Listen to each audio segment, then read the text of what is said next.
Kailan pa man yakapin mo bawat sandali, ang buhay kong sumpang sa'yo lamang alay, at mapapawi ang takot, sakit, pangakong walang hanggan.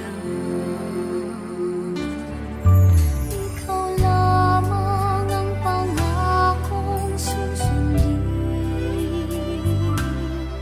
sa takbo, saktan, igamit mo sa Ginoo aron magportray sa kalibutan na sama sa inyong paghinigugmaay ing anak pud unta ang paghigugma sa Dios ngadto sa iyang katawhan. Pwede balik karon nato.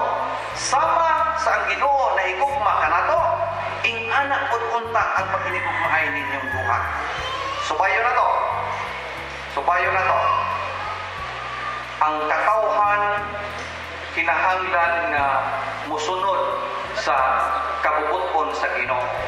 Therefore, ningon San Pablo, mga asawa, sundan ninyo ang inyong bana. Mga asawa, sundan ninyo ang inyong bana. Mga bana, higugmaan ninyo ang inyong asawa, sama nga si Kristo na higugma sa iyang simbahan na iyang ipakamatyan. Akong bubuon aron na maklaro. Ako na po ng translation, Bisaya na pag ito, pinisayon pag yun.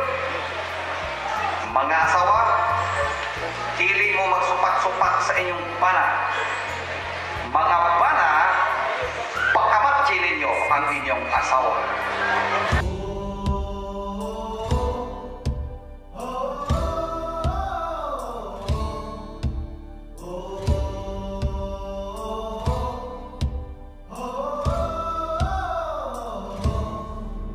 Ipanumpa kong ditikabian ug pagahuktan ko ang tanan. Ipanumpa kong digyo ko mubuhi ang kinabuhi ko kanimo lang.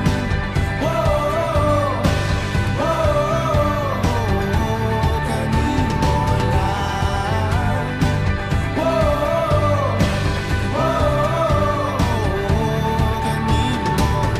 Siyang langit sa mga mata kong anigyud kapuyon ug ang akong dughan.